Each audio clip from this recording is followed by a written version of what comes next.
Today is Tuesday, August 13th, 2024, and the board meeting is now called to order. The time is 6:02 p.m. All members are present. Board member Pressy is on line. Maria. You said Pressy. Yep. Yes. You know who's. All right. I'm going to read the land acknowledgement. We're gathered together today on the land of the Kalapuya, who are represented by the Confederate tribes of the Grand Ronde and the Confederate tribes of the Siletz Indians. The relationship between the Kalapuya people and this land continues unbroken to this day, and we offer gratitude for the land and for the generations present, past, who have stewarded the land since time immemorial.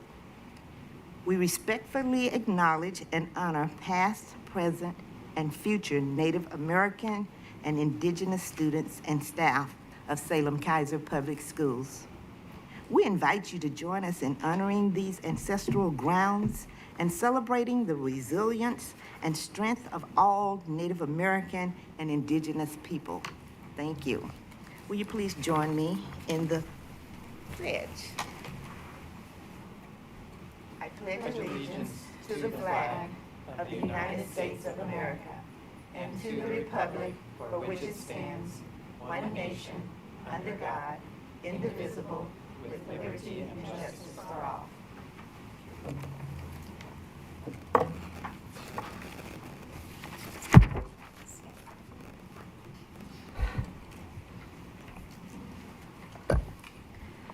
Superintendent Castaneda, are there any modifications to the agenda? There are no modifications tonight. Okay. I will turn this portion of the agenda over to Attorney Jacobson, who will swear in our new student advisor. Please note, after Sophia is sworn in, we will meet in front of the whiteboard for a few photos. Attorney Jacobson, I'll let you take it from here. Okay.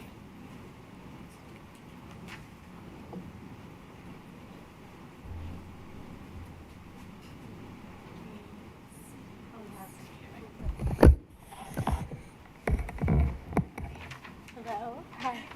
So we just raise your right hand and then just repeat after me. Okay.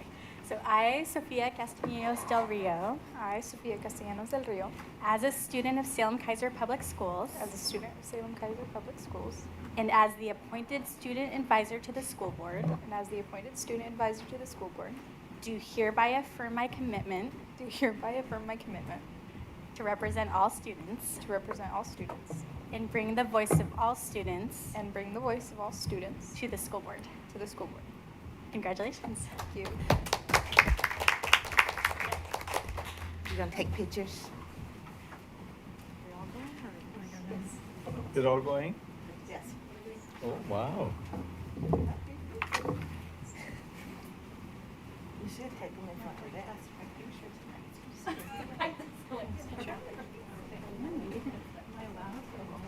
In the picture.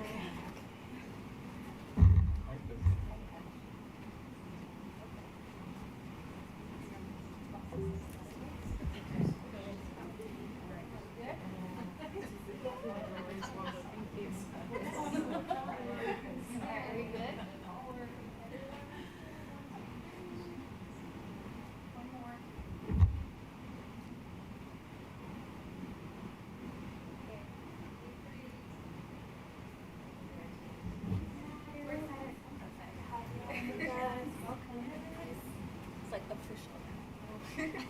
I know you spelled your hours with us. Yeah.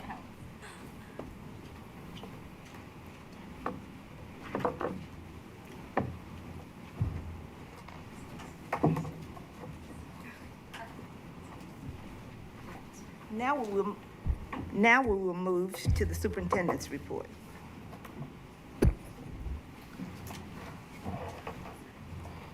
Thank you, Chair. I think we're getting get a deck teed up. I am so pleased to have this moment, which sits in the middle between the close of a school year and the opening of a school year, to share just a few of the thoughts that I've been having, but also to share some of the work of our team and our schools as we prepare for a school year that I believe can be a true step forward for our staff, for our students, and for our community. And when school districts are in this moment, these June and July months, it's when we do our best reflection, our deepest reflection about the things that have happened and all of the things that can come next. And so I'll share just a few of these thoughts with you. First, I've had an opportunity over the last few months to talk with many different people, not just about the feeling of the year we just went through, but the cumulative feeling of the last 5 years. And Director Chandragiri, you've also talked about this. We have school leaders who actually, started leading schools during COVID. We have staff who joined our team for the first time during COVID. And the experience of serving and leading over these years has been very up and down. It's been interrupted with challenges and surprises and things that at times felt like a true crisis. And in the course of doing that, at the close of this year, one of the things that we just really need to acknowledge is that our team, our schools, and I think, in fact, our community was really tired. That tiredness is legitimate, and I think it was felt at every level of the system. But we also are one of the few organizations that actually gets to close a year and start a year fresh every single year. And one of our reflections and one of my reflections is that in order to start redirecting this feeling, moving away from the feeling of disruption and discontinuity and towards a feeling of momentum and progress, we bring a lot to that shift. It isn't just a factor of external forces or events. It's how we choose to show up.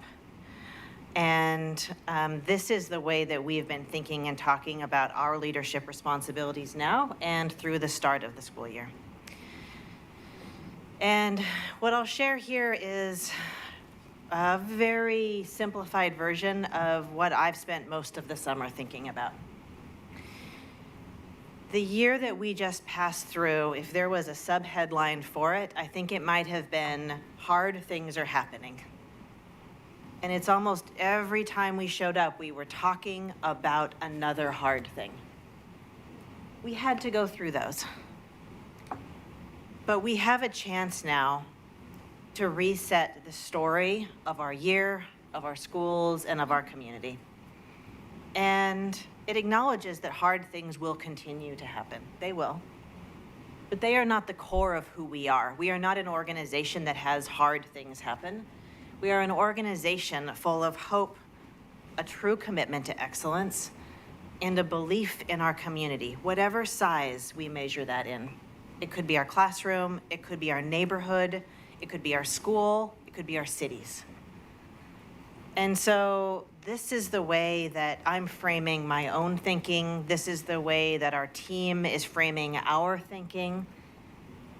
This is what can be true for our district as we move forward. And it's not just a mindset issue. Obviously, we will navigate what comes, and not everything is going to be easy. But retraining ourselves, and starting with me, retraining myself to notice the hope, the excellence, and the power of our community is part of what will help us recover from this up and downness and find our way to a vision of our work and a balance in our work that reminds us how joyful and important this is.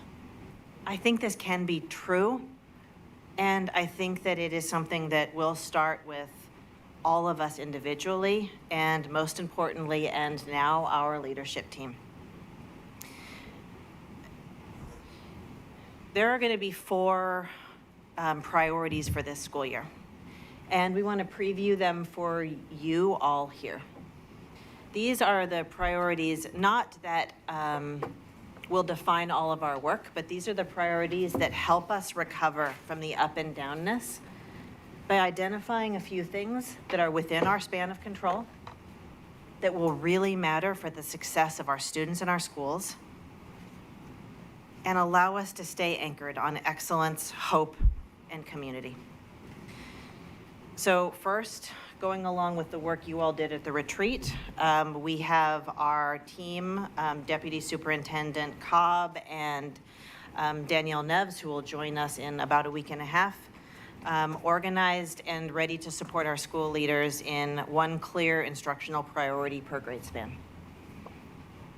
I do believe we can win when we focus, but it does require the discipline of focus. And that is a hard thing to do. It's a hard thing for school systems to do. And this is the year that we will start practicing that as a discipline, but also as a privilege.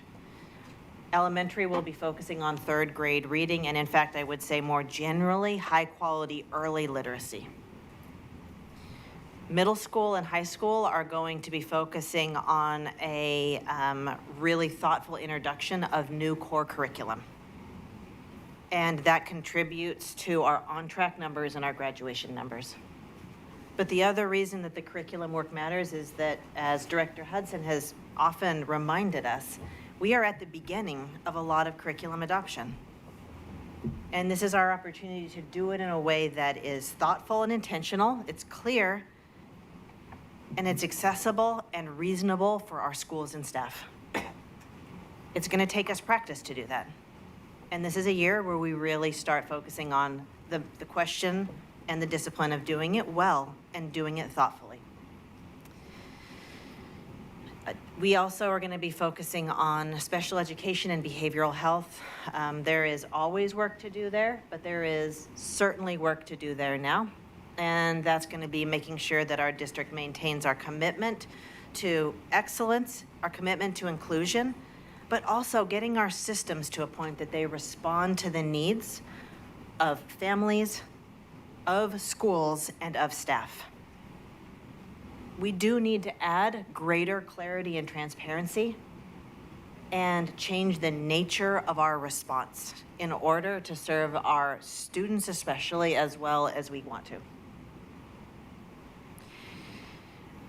We all went through the challenges of the year, and in those challenges, we had some HR and talent practices that really rose to the occasion. It was a tremendously difficult thing for a school system to do well.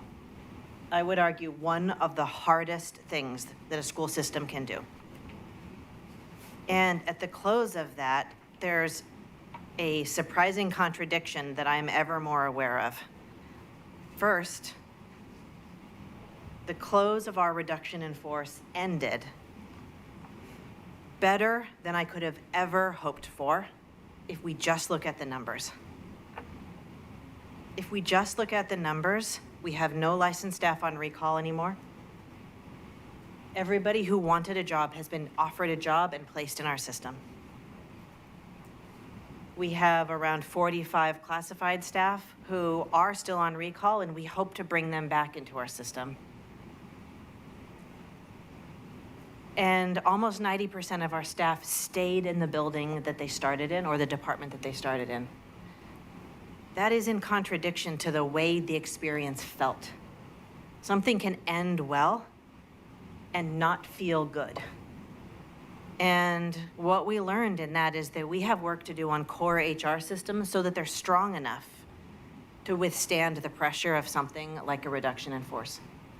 And so John will be leading that work over the course of the year, some core strengthening and clarifying work to just ensure that in every step we're serving our staff and our school leaders as well as we can. And then finally, a priority on building and rebuilding trust and confidence in our school system. Salem-Keizer is a place that loves its schools. And that also can be true while it is true that people have questions. uncertainty, and in some cases, doubts about the direction we're headed, about the work we do, and about how we do it. The trust and confidence issue will not solve itself. It requires our active engagement, our active dialogue with the questions and doubts, and I think even more importantly, a steady commitment to making sure that in every instance that we are able, we are celebrating our students, our staff, and our schools. Those good news stories exist in our system. What we need is the opportunity and practice of telling them, well and frequently, and in many different forms. The trust and confidence work will not happen overnight, but it has to start. And that is a big part of our work this year. So this is just kind of a quick preview of what we've been launching the school year with our school leaders and our department leaders, and the work that they are now taking and to each in their own way, personalizing for their schools and for their communities. What's wonderful about us is that every place is special and unique. This is one way to talk about what's coming next. But the way that Harriet and the way that South and the way that Air talk about it all need to be unique to their communities. And that's what our school leaders are working on right now. I believe we have earned a year of focusing on ourselves, of rebuilding our teams, and thinking about what is possible in the future.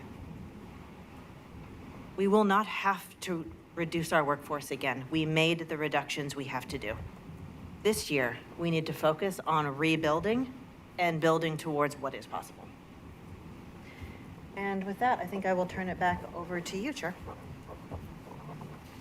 Thank you, Superintendent. It is now time for the public comment portion of the school board meeting. Please note that we selected speakers at random. We provided an opportunity for public comment by call-in, Zoom, in person, and in writing. Tonight, we have one in-person commenter. Each participant has 3 minutes.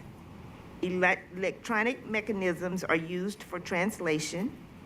We have a countdown timer on screen for monitoring the time. The timer counts down from 3 minutes at 30 seconds. It turns from green to yellow at 1 second. It turns red and plays a short bell to signal time is up. Please be mindful of your pace for our interpreters. If the board receives written comment ahead of the meeting, the written comment will be posted on the district website. Tonight, one person signed up and was selected to comment. At the conclusion of public comment, we will move on to our next item. At this time, Abigail Eckert, a parent, will speak to the topic of adopting the Safe and Welcoming Schools Resolution 7A. This is a first read and a commitment to equity-centered on race and anti-racism resolution. Thank you. You don't have to push it. Oh, okay. Good evening, Superintendent Castaneda, Chair Richardson, and members of the board. I'm a little nervous to be here tonight. Thank you for having me. It has been a while since I've been here, but I have not been uninvolved. Tonight, I want to share a few thoughts, a few small things first. Regarding the tax break, I think that in the time that we're living in right now, that it's kind of ironic to be asking for a tax break from like certain groups asking for a tax break from the school board when I'm reading in the newspaper that the district is going to be asking the community to pay taxes to kind of like balance out the budget, according to like a recent Statesman Journal article. That's kind of concerning. The community is already struggling financially, and I don't think it's fair to bring another tax. to our community while simultaneously giving somebody else a break.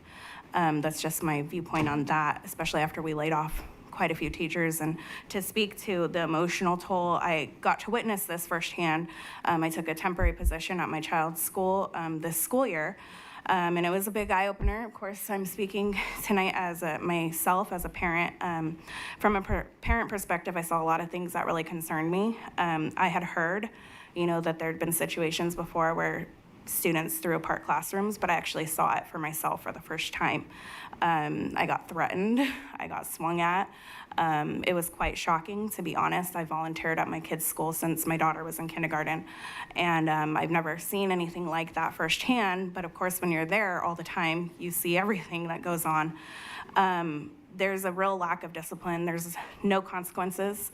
Kids can hit teachers, cuss at teachers, use racial slurs, and just get to go off to a little room and color and have a chit chat and go back to the environment that they traumatized other students at. And I'm speaking as a parent who once asked my principal that if my son was to ever hit anybody or hurt anybody physically, to please call me and I will come get him and suspend him. I don't see other parents doing that, and I don't see the school doing that. And it's concerning because I had to watch my child sit in an environment that was toxic and had many outbursts and violent episodes, and I questioned if I should bring my kids back to school next year, even though we really love our school. And I'm speaking up for not just my kids, but the kids who are lacking discipline, because it's gonna affect them. In the real world, when you're a grown-up, you don't get to hit people and just go have a chit chat with a grown-up. You'll go to jail. And we need to prepare kids for real life consequences. The anti-racism statement, again, I sat on the equity committee for a year. It's an echo chamber. My experience on that committee was that I was the only individual who had a viewpoint different from everyone else in the room, which is very concerning because that's not very diverse. I didn't feel that there was a balance. It was intimidating. I had pretty severe anxiety going to every single meeting. Thank you. Thank you.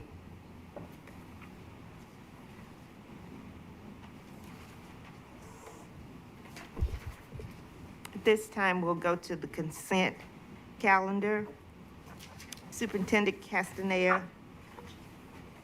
Oh, I'm sorry. I got ahead of myself. Adoption resolution number 2024-2502, multiple unit housing tax incentive program, application 277 Northeast High Street, Salem, Oregon. So at this point, we are at the adoption of this resolution. I'm gonna ask COO Silva, is there any additional information you'd like to share before we move to a vote? At this time, there's been no modifications from the information shared at the first reading, so it's ready for a vote. Okay. Do I have a motion to adopt resolution number 2024-2502, multiple unit housing tax incentive program, application 277 Northeast High Street, Salem, Oregon, as proposed? I'm happy to make that motion. Okay. Do we have a second? I'll second it. Okay. I'll second. At this time, we will open the floor for discussion. Yes. Thank you, Chair. Based on what I understood in the first reading, that there is no way we can collect tax on this unit. So because it's supposed to be some kind of economic development corridor of the city which had a deal with providing it tax-free.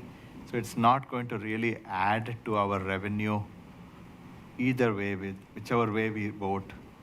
It's probably not going to add to the revenue of the city also because they have an agreement that there'll be no tax collected. Is that correct? That is correct. Being in the urban growth boundary, any new taxes collected go to the urban growth boundary board and not the school district or the city. So the second part of that is, So who is going to benefit from these apartment complex? Is it how much it'll be rented out, and is it like a middle income or low income or high income? Is there any clarity on that so that people will know at least who will get the benefit if nobody gets the benefit with tax? One way that I can answer that is that 15% of the units are classified as affordable housing. So those families that move into those 15% of units will certainly benefit. And then I think the city of Salem benefits as well, which is the purpose of the tax rebate program. So these are like 25 units altogether? No. 105. So 105, so 15, roughly 20, 15, 15% of 105 units will be low income. Correct. And rest of the unit, they will have market rate rent? I believe that is my understanding, yes. Yeah. I will vote in support of it, but I really wanted to point out a challenge our state is facing. Here we are having a serious housing shortage. People are paying outrageous amount of rent, 2,000 and odd, more than some of our mortgage payment is rent payment. Housing is a huge problem, and inventory is so low, and that has kept the price high. This is a reality for our teachers, staff, and family members of our children. This is causing some mid-year transition from one school to another school or one location to another location, which is an indicator for poor outcome from graduation and all the other ways you look at it. As much as everybody wants to speak about housing, it has become like a housing industrial complex, So in the process, I'm really concerned we are going to become like San Francisco, where people have to live somewhere else and take a BART and come to work. And that is my worry. At some stage, we need to have a say how we can influence the housing tax structure if the city chooses to make such deal with developers, because so the cost of building is the same, the builder is going to get the same, but our community is not benefited in this process. So I'm really torn, but I have to vote yes, but I'm really torn by this idea of serious housing, unaffordability of housing. And in these days of inflation, everything is expensive rent. Somebody was telling me it costed $2,300 for a 3-bedroom apartment in South Salem. So it's really concerning for me how our teachers and staff and family members will afford to keep it. So I hope that in future we sit down with the city and say, before they cut a deal with having such corridor or tax-free thing, they need to include us because we do stand to gain by making sure we collect a tax. So that's just a point that I wanted to bring out. Maria? Thank you, Chair. I just find it concerning that someone that's been sitting on the board for over 5 years and has approved multiple of these still has a misunderstanding of how it operates. It is not that there will be no property tax collected. It will be that the money for the renewal urban area development program that the city of Salem has will not be continued to be replenished from this current project. It doesn't mean that they are paying $0 on their property taxes. It doesn't mean that the city of Salem is not collecting property taxes. It does not mean that the school district is not collecting property taxes. It means that a percentage of those property taxes that would be going to urban renewal area development will not be filled because of this property tax payment. That's all. Thank you. Thank you. Any other comments? At this time, I'd like to call for the vote. All in favor, please say aye. Raise your hand. Aye. I think it's all in favor.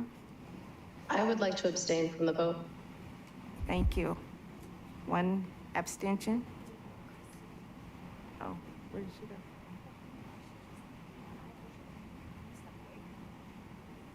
What did you do? You got enough votes.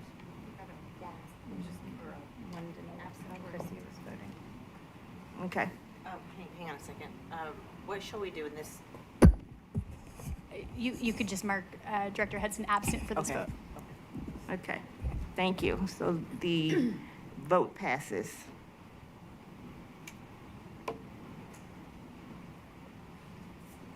At this time, we will go to the consent calendar.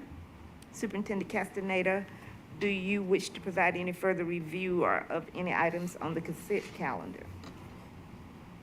I believe we'll end up in a conversation about them over the course of our normal process, and there's nothing I wish to call up. Okay.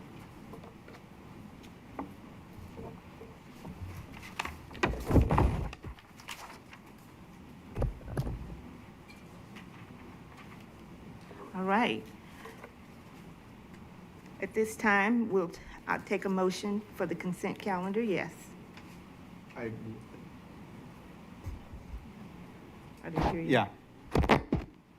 I will. What did he say? For the consent calendar, I'll move that we accept. Okay, thank you. We have a motion. Is there a second?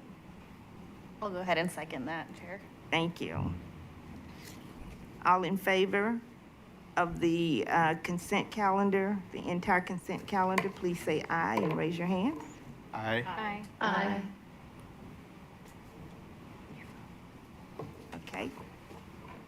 Everyone is in favor?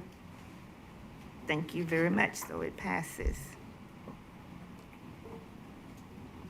Next up, we'll hear from Superintendent Castaneda and School Health Nurse Denise Proudfoot for a first reading of the Commitment to Equity-Centered on Race and Anti-Racism Resolution. Thank you, Chair. I thank you for the deck, which we'll use just kind of as an entry point to this. And so first, this is you can go to the next slide, Jonathan. This is a topic that you guys have seen now since 2021, which is, I believe, when it was first passed. And it's been annually renewed as part of the process of review and approval of resolutions.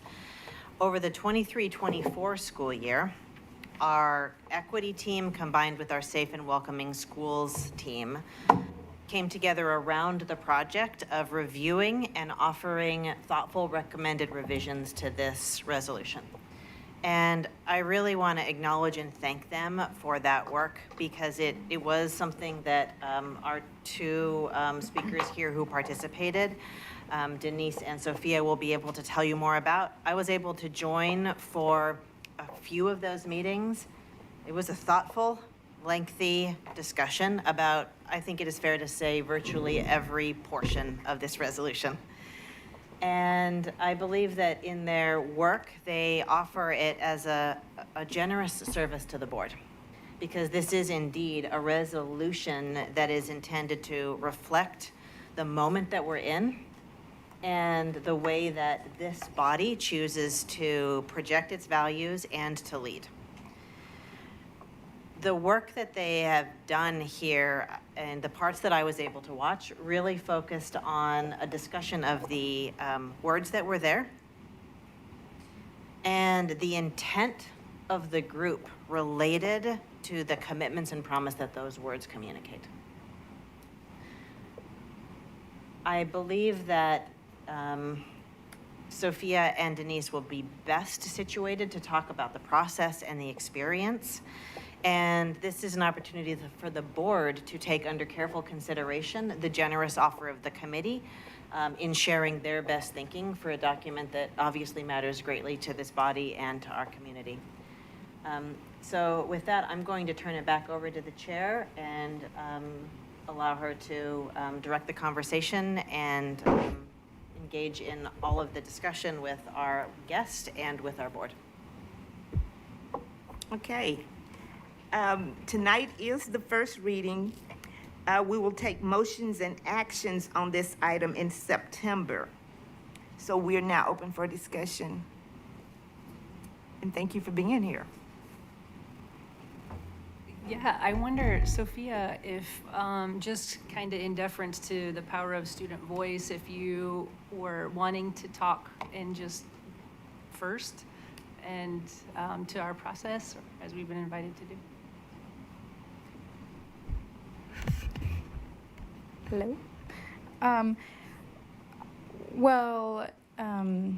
Sorry.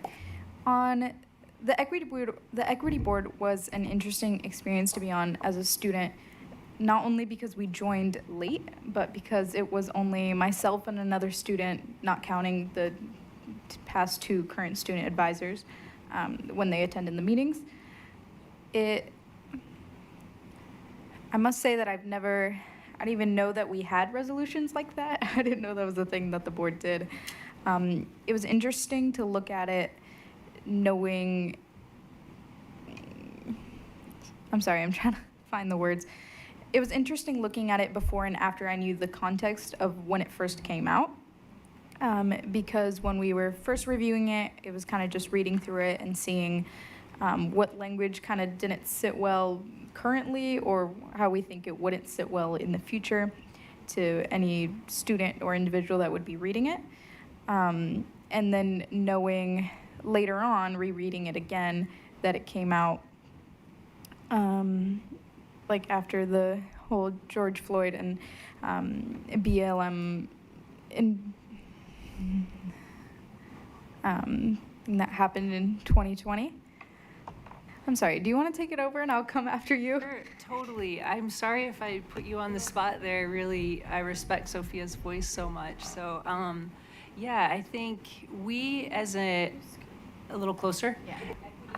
Advisory committee, there were, I counted up just like nine parents that sit on that committee from different backgrounds, representing different marginalized groups. There were 6 staff people and 4 student voices. And those folks just, in the process of looking at this resolution, like the superintendent alluded to, we certainly got into the semantics of each line. And we focused a lot, in fact, the majority of our April, May meetings, as well as some additional meetings, we took a deep dive collectively into that work to try to look at each line and had just robust conversation, exhaustingly sometimes, to try to get the right or what seemed like best language. And as you can imagine, there's a lot that's there that feeds into all the different opinions and thoughts. I think if I had to highlight a few of the things that stood out to me, we really, as the title reflects, tried to focus on anti-racism and kind of had to parse out from the original. It kind of felt a little broad in that it was equity focused, and we had some conversation about is the intention of this to be focused on anti-racism, or is it the broad spectrum equity? And then we had really robust descriptions of all the different groups that would fall under the umbrella of equity. That was a big piece. We really wanted words that were actionable. That stood out to me, so that, like you alluded to, kind of post George Floyd and BLM movement, and that it could read a little bit like a book, and we wanted it to really be hearty. And I think, just kind of piggybacking on your words about retraining, I think we recognized after all of the deep diving and like endless discussion on some of the words, that we realized that something like this would be evolving as we continued to grow ourselves, and incorporate the voices and the understanding of other people's experiences. So that's where I think that what you're doing is incredibly pivotal and important, and hope that the hours we put in help you construct that. I would definitely agree to the last part of what you said, that obviously the intentions of a document like this is always good and like pure as in trying to be a more inclusive organization that makes all students feel like they belong. And it's not that that language is not appropriate now. It's just that, as Denise said, it can and it should be evolving. Like as we evolve ourselves, we really did dive into the meaning of the language that was used to just make sure that it can't be interpreted in a way that we wouldn't want it to. Like I personally agreed with some of the language that was used, but once we had, I'm so sorry, once we had more perspectives on it, you were able to see like certain importance of it. Because I personally felt like there was some language that called out certain marginalized groups, but then someone on the board came from that marginalized group and said that no, it is important to highlight it instead of just generalize it. And I kind of viewed it in the negative connotation that it was specifically like pulling it out and that could be seen as negative. So it's things like that that I think were really important to have had discussed and to just be able to call out and then just see what you guys, the board, wanted to do with that. Yeah, I think one of the healthiest moments that I remember is in that discussion. I really appreciated that we tried, motivated by someone's voice there, that to really step into the shoes of a student who would be reading this, who needed to read this, and needed to know that we would have, as a district, have their back and take some comfort in that, and that helped, I think, us pull away a little bit from the maybe the booky, encyclopedic, and highly emotionally charged language, and get into the shoes of the kids, so who might need to read it.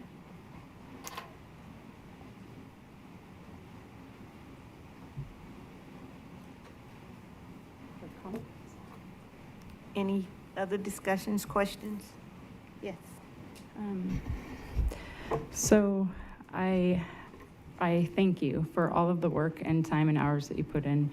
The willingness to put in thought is wonderful. The willingness, the courage to bring up your perspective and your initial intuition is wonderful, because I do believe that you are speaking for a large group that is not present. And I do believe that it singles them out, and I believe it does the opposite of what we're planning to do. And I don't believe that that's supporting and loving all of our students and all of our staff.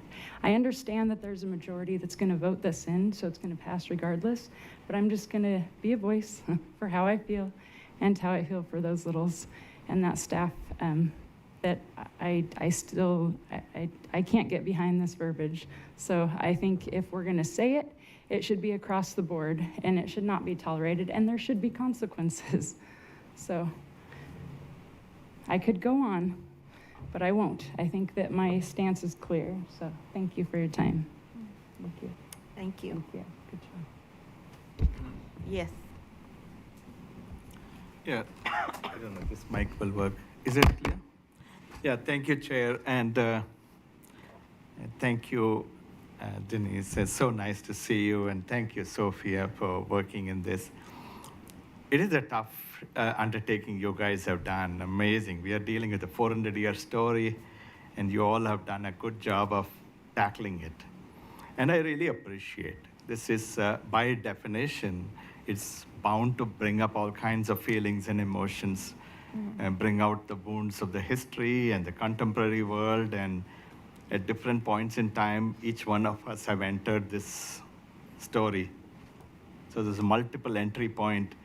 But really, we have to think in terms, at least the way I think is, we are all kind of tied to each other in our common destiny. So we really have to define how this story will evolve moving forward in our nation, especially in the current context where I believe, if we don't pay attention, we will be repeating 1860 moment. I'm not saying it lightly, because that's the way I feel, based on my understanding. But with a lot of humility, I must say I probably won't know everything. somebody who's born here and raised here and schooled here will probably understand the issues better. So I really thought about it, took some time, studied this matter, because I've been dealing with it this is my 5th year in bearing witness to all this. And I decided to write a little saying, this is the 4th year it's coming up for thing. It's a different versions of the same thing. We just moved the first paragraph to 6th paragraph, and a little bit of wordsmithing, which is really important. But then consistently I voted no for a particular reason, not because I don't believe in the vision that this is trying to accomplish of racial healing and for us to move forward, how we need to, there has to be one America for all children. We need to finish the business of racism once and for all. There is no place for that in this day and age. Having said that, I spoke about this in much detail with my constituents. I have kind of talked to different sections of our community. I volunteered to work with the Black community, leaned in with their emotions, starting from the time of post-George Floyd, and some of you know what the story was. I've learned a lot. I grew a lot. And with that, I decided to say, it's one thing is to say I don't agree with it. But on the other hand, I wanted to say, what else will I offer instead of simply blanket saying I don't agree with it? So with that, I wrote a little draft and sent it to our chair and rest of the board. And I hope you and your committee get a copy of it. I didn't know you're there in the committee, Denise. I worked with you before. I hope you get it. And I want to hear your thoughts about it. The reason I'm saying is our demographics have changed. We come from different parts of the world. For the sake of solidarity, we may say all the people of color are one group. That's just sounds nice. But there is so much of inherent variation and diversity within us. So how do we try to make sure that what we say doesn't, without realizing, re-trigger some of the historic traumas, generational trauma, all kinds of things that we escaped from, and get different communities to be drawn into us versus them dichotomy, right? So I started looking at, okay, what should our aim be? So I said, how do we define it? So that's all in the document. I didn't want to repeat it. But the big question I wanted to ask is, in the last 3 years, I asked myself, what did we achieve by having this in this historic point in time? And especially at this point in time where things are so difficult. We recently had all kinds of tragic events, right? And I started asking and said, if I don't look at the history without the right context, I could be causing more damage than better. It's wrong to make this kind of connect the dots, because when you start using certain words like white supremacy and white, it just brings out some visceral reaction that nobody is going to pay attention to anything else that's documented here. So my aim of this policy or a resolution is to find a way that we have some form of racial healing and a path forward in this pluralistic community, which we are all going to leave behind for our children. Absolutely, we need to close the equity gap. But we need to demonstrate that in the last 3 years, what have we closed? What have we done? It really triggered the primal fear of others in our community, and it really led to all kinds of misunderstanding. That's all a matter of public record, and then we had to take some steps, and really it has kind of furthered people again and again. So I really leaned in and asked people from the Jewish community. I went and asked people from the Muslim community and different communities, white community, etc. I even put it in my social media, my suggestions of what it could look like, because I really think we need to have a wider community conversation. It cannot look like people who have gone through very historic challenges or contemporary challenges are left to finish the business of racism by coming up with a policy. That's why I'm asking. I have to also do my homework. It's not enough if your committee has done something and given it to me. I need to also study this matter.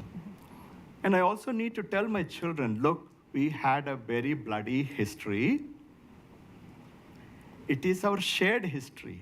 It is as much my shared history as much it is everybody's shared history. And we all have a responsibility to put do our part, and we do have to take ownership of it. It's not us versus them. We all have a responsibility. And what can we do? And we cannot end up blaming our children. A third grade white kid or a 25-year-old teacher who is coming from a white family cannot be held responsible for 1930s policies which led to housing segregation, and the end result of which we see some kind of de facto segregation in our school. She is not responsible, nor the child should internalize all this and start thinking that they have done something terrible, as you heard in the public comment and things like that. We also need to balance it by saying we have come a long way as a nation. Our Reconstruction era amendments, 13th, 14th, 15th, we went through a civil war, civil rights, and ask ourselves, what have we done to hold ourselves accountable using those tools? And sometimes when I see that children have a low sense of belonging, and when I break down the category, the children from white community have the lowest among all the sense of belonging. So then I start wondering, even a child from a white community has civil rights. Title VI civil rights protects them. Are we this kind of disparate impact? Are we kind of violating their civil rights, Title VI civil rights? So it really opens up a lot of questions. So I really would ask that please take a look at the resolution, the suggestions I put forth, and find a way to balance trying to understand the historic wrongs, how it is a shared responsibility. And policies of the past do have lingering effect. And to help people see the connection so that we can understand and not blame each other, not go after each other, not kind of pit communities against each other, and move forward. Our words are very, very important in this day and age. We know the vitriolic language can have deadly consequences. It can divide us, it can frighten us. And I do not believe that we can achieve racial healing when most of my constituents, a lot of my constituents are white community. They are feeling that they are left out. They feel that they are called racist. We have had in this board meeting, that used to be a glass wall for some of you if you don't remember. So we have had very scary experiences in this thing. People have been asked, why are we letting people from this community and that community in? We have come a long way, but we have to have a sustainable path forward. We cannot keep repeating the same resolution year after year. And my suggestion would be try to open it up to having people with different perspectives to also sit. The business of racism cannot be solved if we all share the same perspective and keep bringing it back. We will have only so many words to use, and words are going to be the most important tool you will have to reach heart and then the brain. And I feel we have a lot of our people are not coming. You see, this room is empty today. This room should have been full today. This is the most important resolution in our history at this point in time where the world is looking at us. And this room is empty today. Even though the doors are open, this, I believe, are the examples in the contemporary days.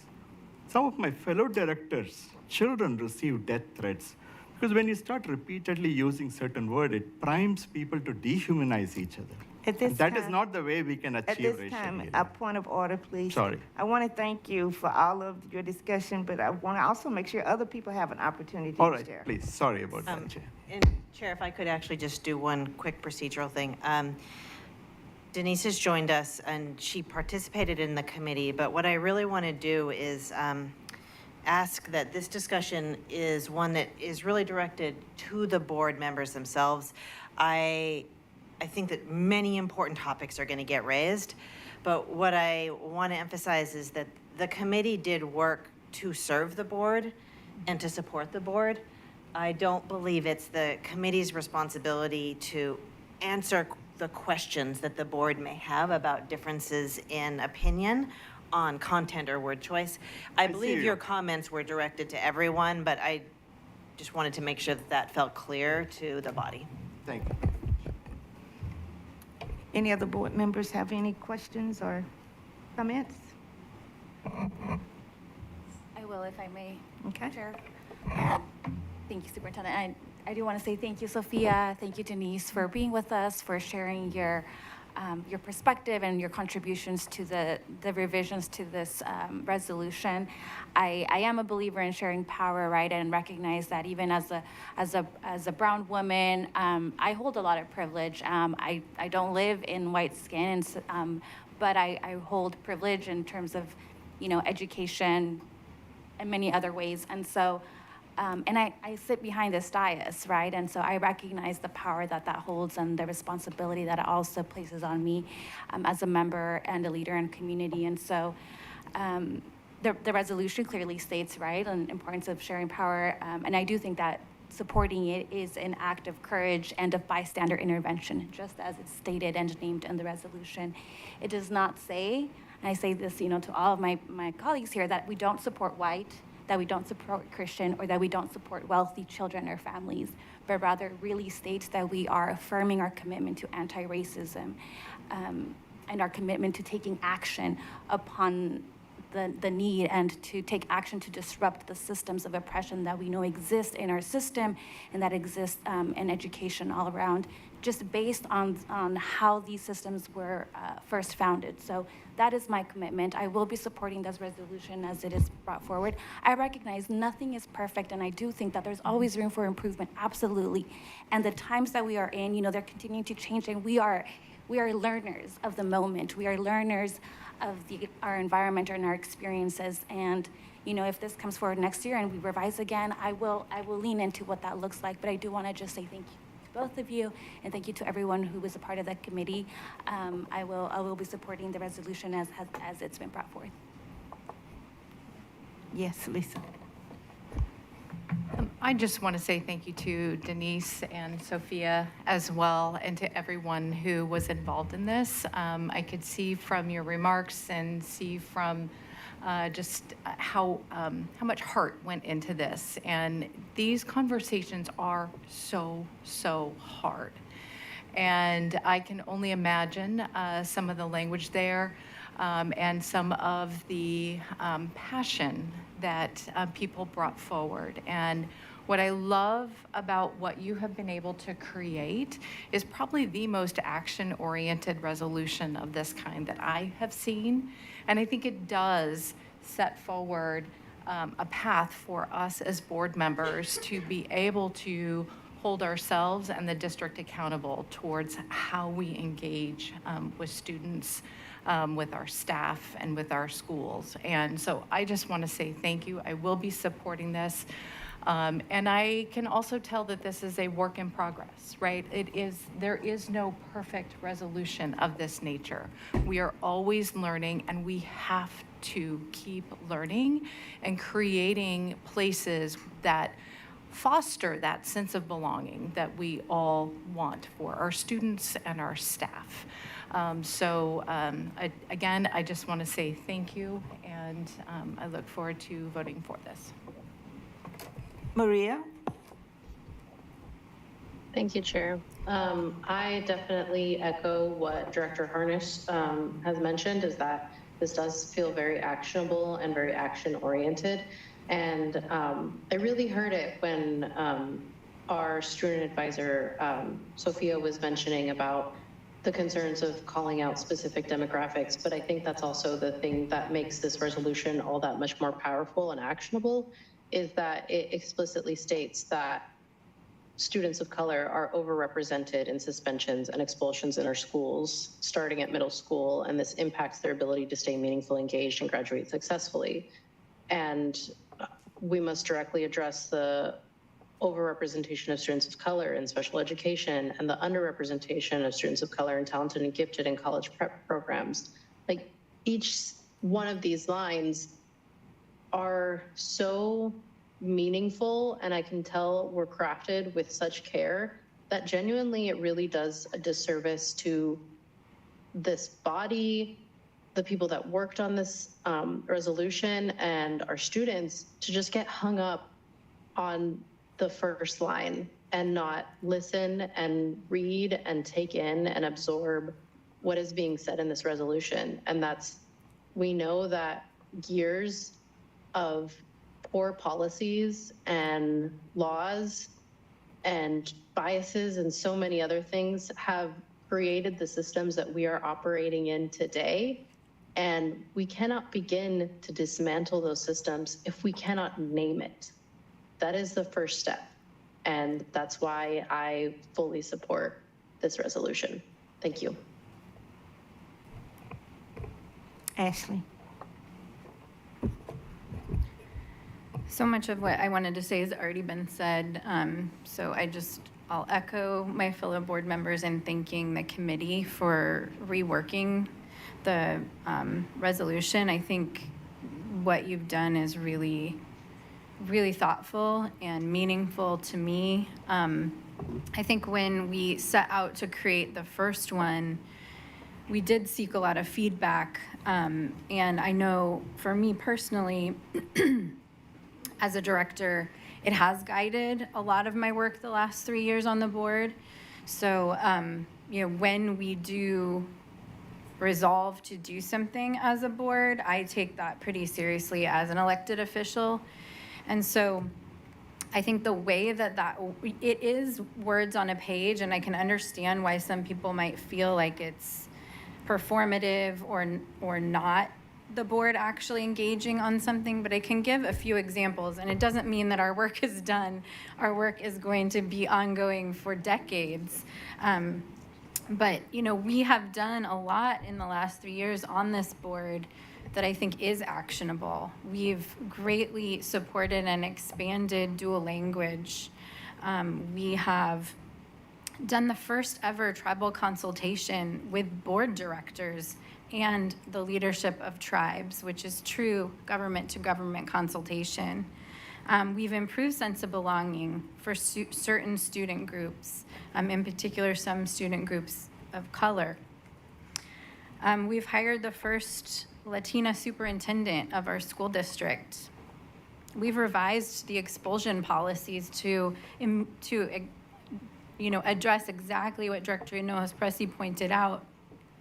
When I read that students of color are overrepresented in suspensions and expulsions in our schools, to me, that makes me feel like we have to keep doing more, and we tackled that. It's, again, not good enough. Like, we need to do more. We need to continuously evaluate our policies and procedures to make sure that we are dismantling systems of oppression within policy.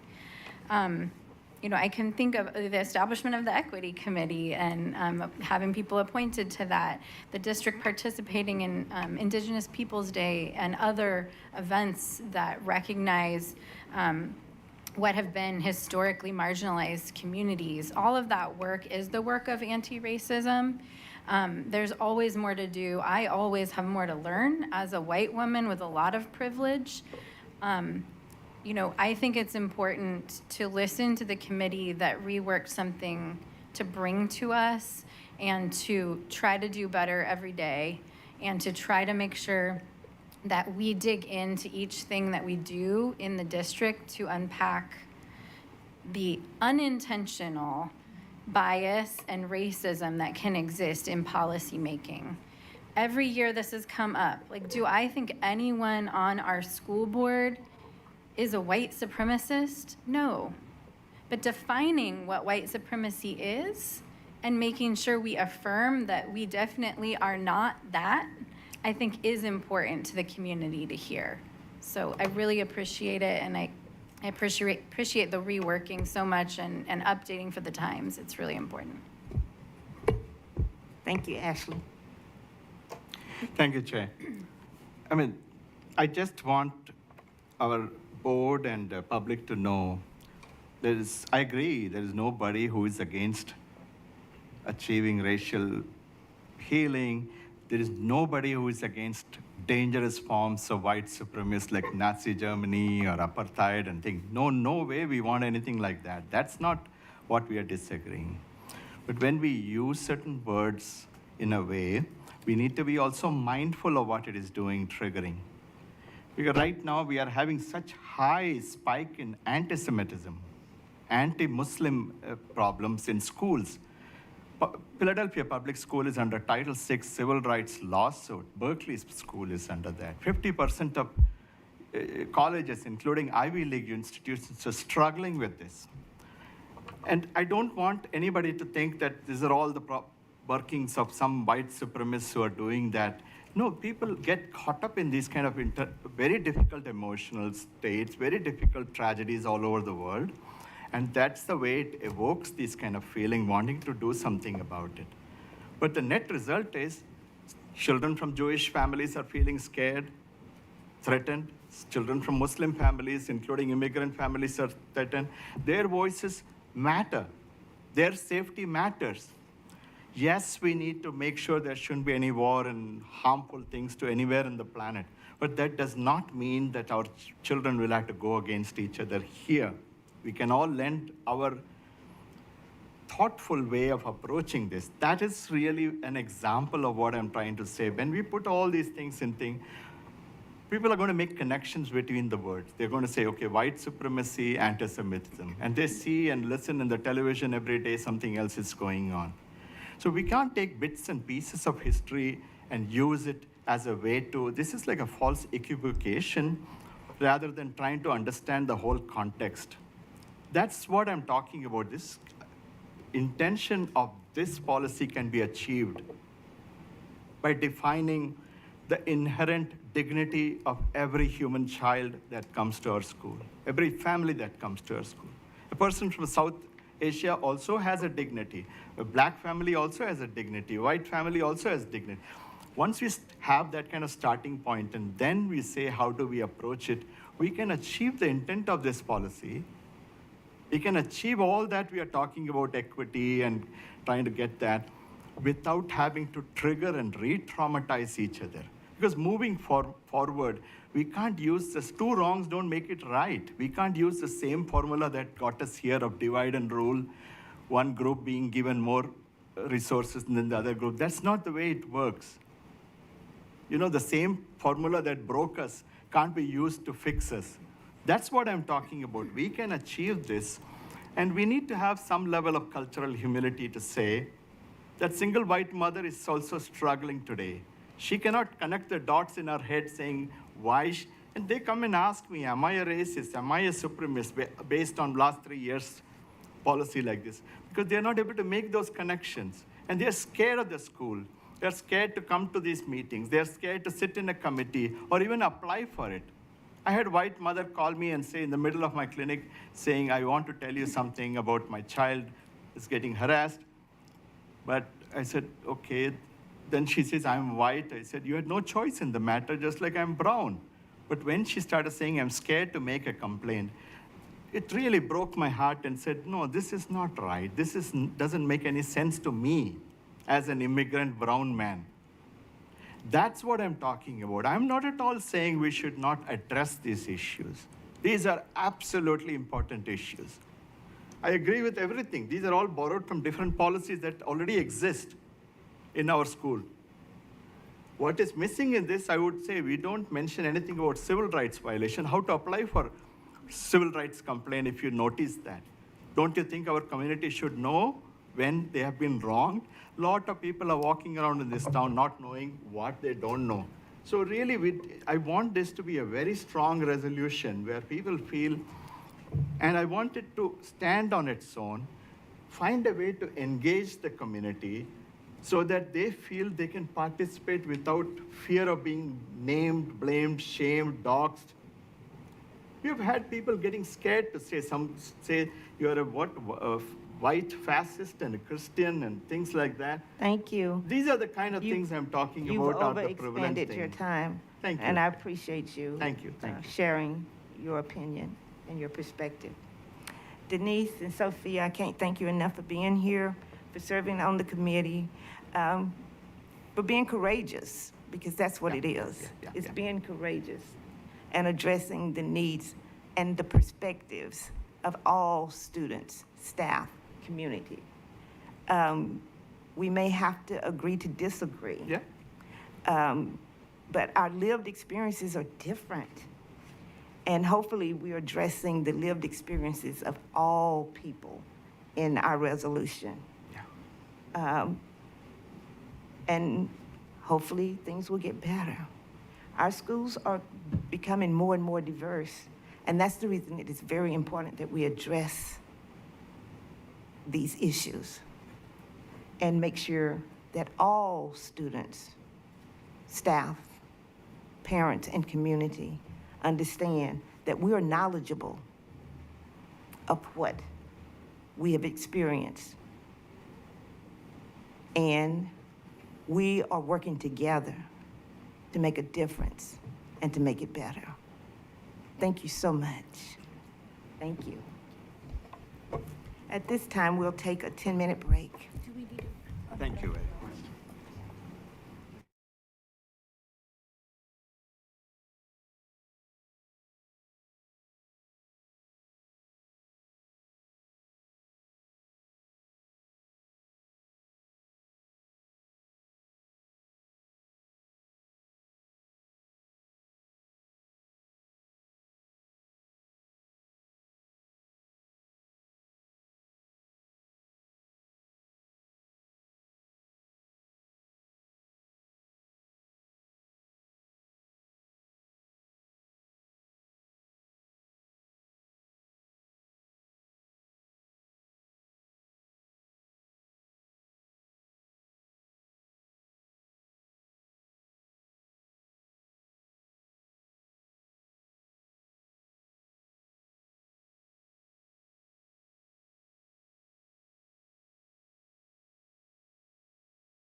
Our meeting is back.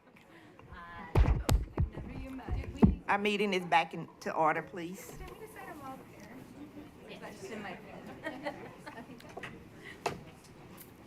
At this time, we will have our first reading for monitoring of the student performance policy BSL 3, and our superintendent will walk us through that. Thank you, Chair. I think we'll find this one to be a little bit more straightforward than the rich conversation we had about the last item. So this item comes as a direct result of your work at the retreat and our discussions at the retreat. And one of the things that we discussed at that meeting is the importance of making sure that all of the aspects of the way you all are able to govern as a body are updated and reflect your intent, and also reflect a thoughtful schedule for oversight and monitoring. BSL 3 is the board policy that describes how that happens. And we're recommending today a pretty surgical revision to this. And you'll see information about BSL 3 in the deck. You'll see that it was first passed in 2014. And then we started talking about the schedule at the retreat. Is there another slide? I believe there is. No, okay. Voiceover then. What you'll see in our recommended revisions is actually just resetting the reporting dates for this monitoring item. And the reason that we are recommending this to you for discussion is that we want to make sure that the points at which you provide oversight of our performance as a district match the point at which information is most readily available, so that you're not discussing things long after the information was first available. It's also to ensure that we get through a full cycle of your oversight through monitoring in time for other important events like the superintendent's evaluation and final reviews of overall district performance at the end of the year. In short, all this does is reset it and make it more timely and rational. And then with your consideration, and if you choose to approve this item, it will govern the way that we report to you over the remainder of this year. I will turn it back over to you, Chair, for handling of this discussion. Were there any questions, comments, discussion at this point? I don't think so, thank you. I do. Go ahead. Oh, I don't think I do. So, Chair. So, thank you, Chair, reminding me of 2 minutes, only 2 minutes or less than 2 minutes. So in this BSL, I just want to clarify, I probably discussed this with you, Superintendent.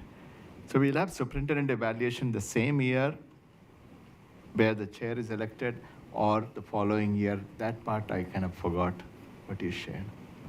Let me restate your question and make sure I understand. Because normally the next chair does the superintendent evaluation based on the previous year's work, and it ends till June 30th. Say, for example, Chair Richardson will do the superintendent evaluation until June 30th when Karina was the chair, right?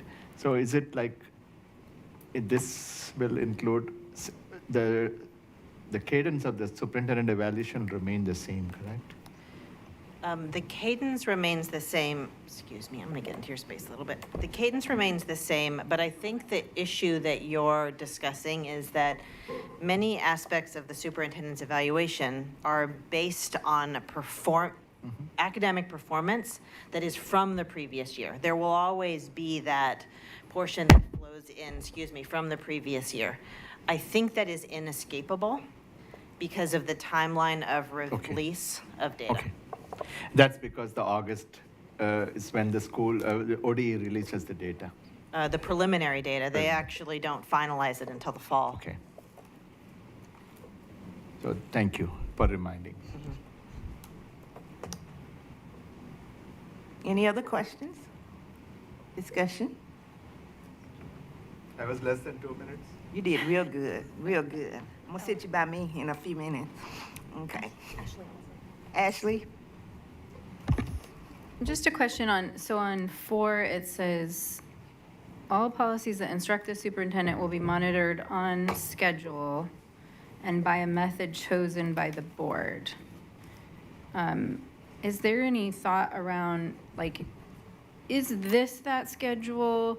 Or do you, superintendent, want us to develop like a process whereby we look at all of these EL policies? Or, I know that's getting into the weeds a little bit, but it's sort of like, I don't know, I'm just curious how that might look and if we can set that up. So 4 says, all policies that instruct the superintendent will be monitored on a schedule and by a method chosen by the board. I think your question might have 2 parts to it. Yes, One sorry. is the actual act of monitoring, and is this the schedule? The answer to that is our recommendation. This is the schedule. I think the second part of your question might be the intervals by which the board reviews these policies more broadly. Is that true? Yes, and sorry, I wasn't very clear. I was thinking like, without saying this out loud, like, should we be then slotting in a review of those policies into this schedule as a board? You know, to make sure we're, before the district's reporting on it, like the next 12 months, we've reviewed and agree that that is the EL we want in place. I think that a thoughtful review of these policies, it's probably time for that. It has been, for most of them, a while since they've been reviewed. We will, based on your action, whether you approve this or not, we will either be working with the new schedule or the old schedule, but we will be reporting on the policies as currently adopted. Once changes are made, if any are, to the policy, then we'll flow that change into our reporting schedule. I don't think that the board must keep ahead of all of these once a schedule is adopted. Probably better would be a thoughtful review cycle that is manageable given all of our collective work. Okay, thank you. I think this, to weigh in on what's been presented, I think this looks really good. I have a follow-up. Yes. Thank you, Chair. I will take less than 2 minutes, I promise. There's a different question which came up in our discussion is, what would be a good mechanism to give some kind of individual feedback that will help you as superintendent to make the needed changes or continue what you're doing? Could that be built into this monitoring? Because during superintendent evaluations, mostly it's a quantitative data you get. Is there a way, areas to work or something to that effect? If there is any variation you would like to hear, that's what I gathered in our discussion.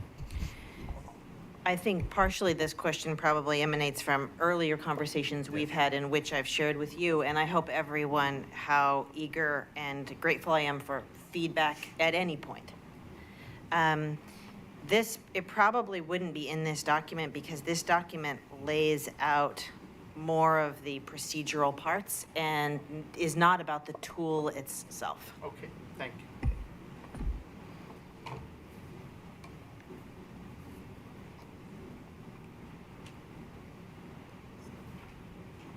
Okay.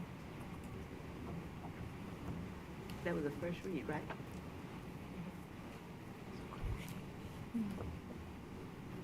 That also is a first reading, and we will take motions and actions in September.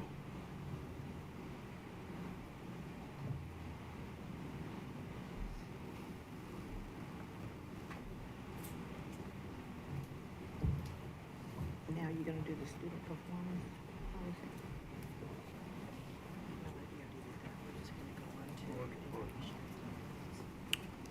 Okay. As a reminder, everything in the information standard report section is provided for the board's review ahead of the meeting.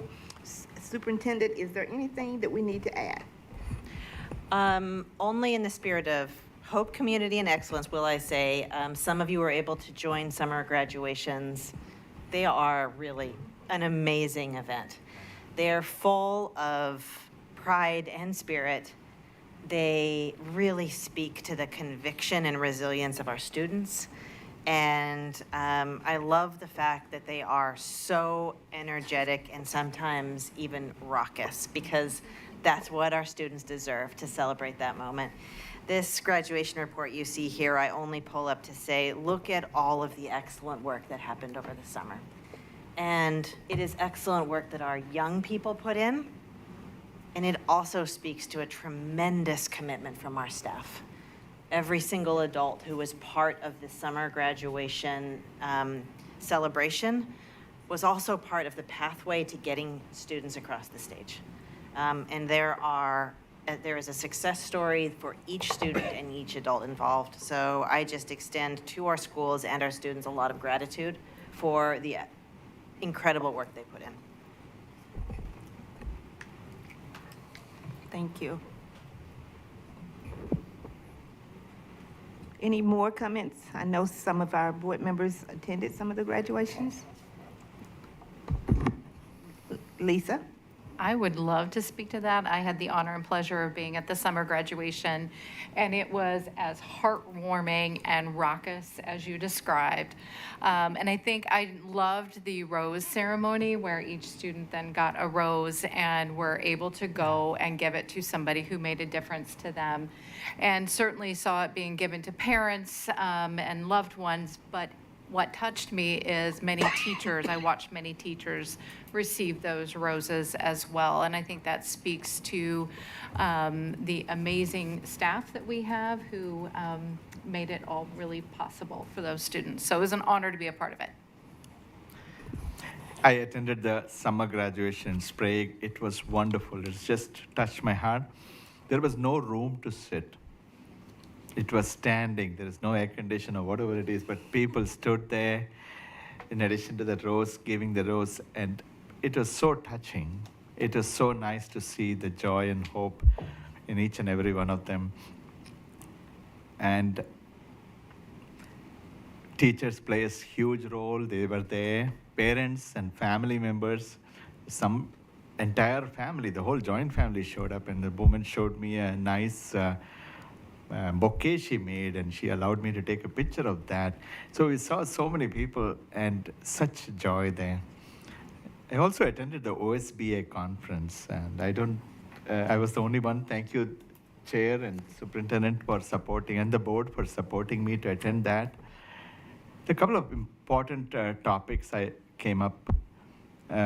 The use of artificial intelligence and education, and how it can really work on special education, and almost like individualize the education plan for children, and how it is an equity issue in terms of building that.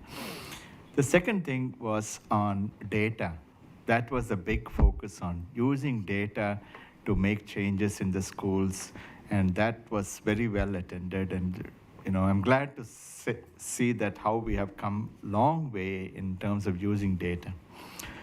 I got to talk to a lot of people about our finances, school financing, and finance-related things, saying that, including with my color caucus, I talked about it. It's an equity issue, and we really have to start thinking in terms of how do we change, what kind of legislative fix.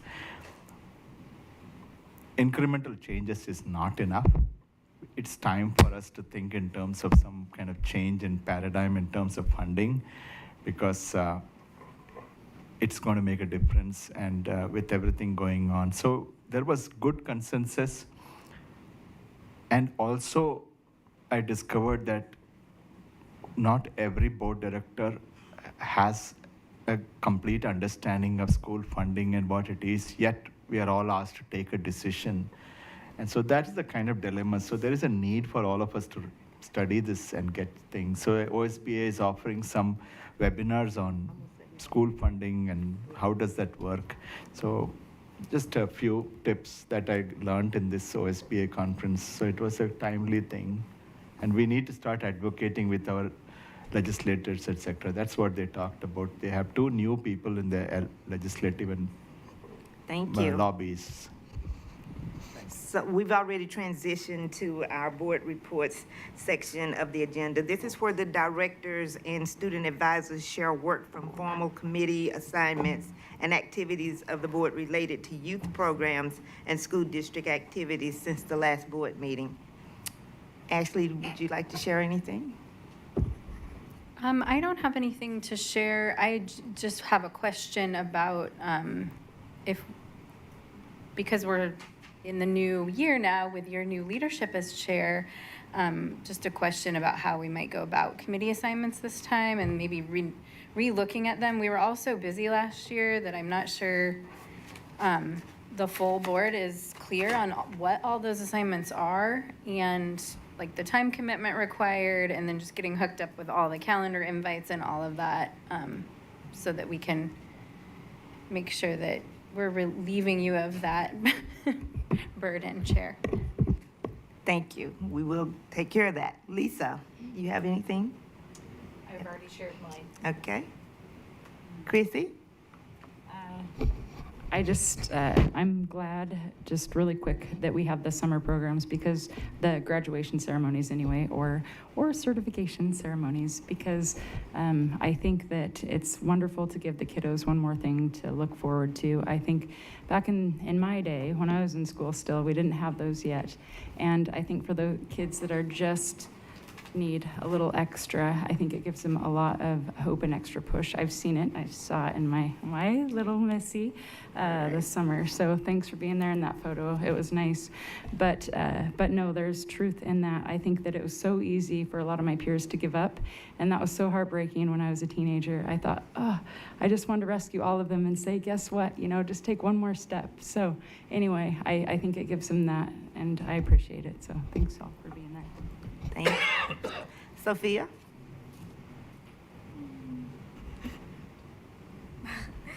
I don't really have anything to say on like district activities or programs because I have not been a part of any since. Actually, that's not true. I spent about a week writing a 4,000-word essay that I had about 4 months to do for the IB program, which I am very grateful to have, although I'm just very grateful to have it. Yeah, and to just thanking the board for letting me be here, the opportunity to be here, my first board meeting. And one thing that is off topic, but I just would like everyone to have it in their mind in case it ever comes up. On the topic of graduations, there's been I've heard that there's been a little bit of uproar about having limitations on what people should bring to graduations, and I disagree with the majority of all of it. Excluding weapons, I'm talking about like air horns and stuff like that. It's like 15 seconds of cheering. I think you can suck it up for 4 years of learning, but that's all. Thank you. Karina? Thanks, Sophia. First, I just want to say I'm super excited to have you, and congrats on officially being sworn in. I want to echo summer graduation, super fun, and without my child's consent, I'll say, we were waking up really early to make it to summer school ourselves, so we got to experience that and also got to hear a little bit of just, got the insider look on it, and just to know that there's educators who were showing up over the summer who were supporting kiddos to just really get over whatever sections of math, in our case, needed to be done. And I did hear about the last 12 hours because we need to get those credits done, and those seniors really wanted to get it done. And so it was beautiful to be at graduation and to see them walk and celebrate their accomplishment after such dedication. And other than that, I'm looking forward to joining Jumpstart Kindergarten this week. So, school's kicking off again, so I'm super excited. Thank you. Maria? Thank you, Chair. I don't have any reports on my formal committees. SCATS hasn't met yet since the last time that we met. But I did want to talk to y'all about the potential of having every single one of you board members participate in Chariot's Transit Challenge. We're hoping that folks that are key decision makers here in the area can join us for trying to use transit from August 8th, so starting now, all the way through September 22nd.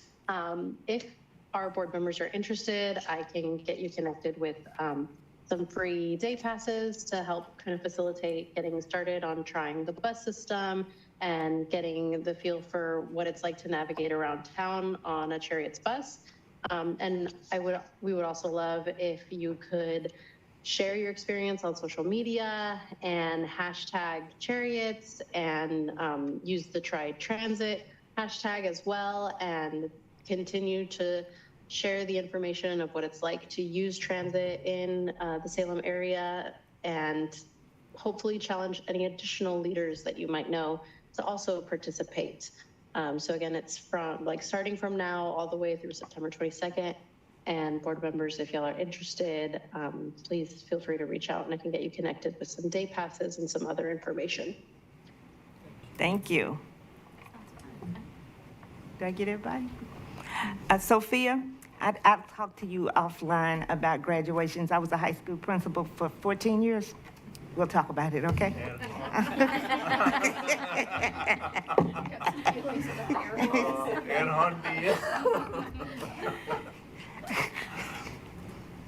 Excuse me. Also, I wanted to make sure everybody knew that tomorrow there will be the first peace walk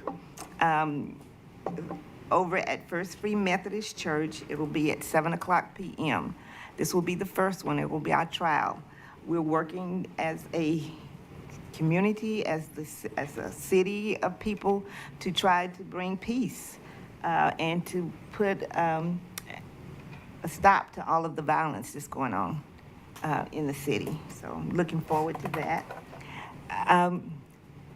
I just want to say that the board retreat that we had was amazing. Really got to know each one of you better. Really feel like I have a better understanding of our direction, where we're headed. I'm feeling good about the things that we identified as our priorities. I'm just really excited about this year. And I know this year we are healing and trying to overcome some of the challenges and obstacles that we had last year. But I'm feeling really, really good. I think we have the right people in the right places at the right seats, and we're ready to take on this next school year. Thank each and every one of you for your contributions. We couldn't do this without you. And at this time, it is currently 7:47. We are adjourning our meeting.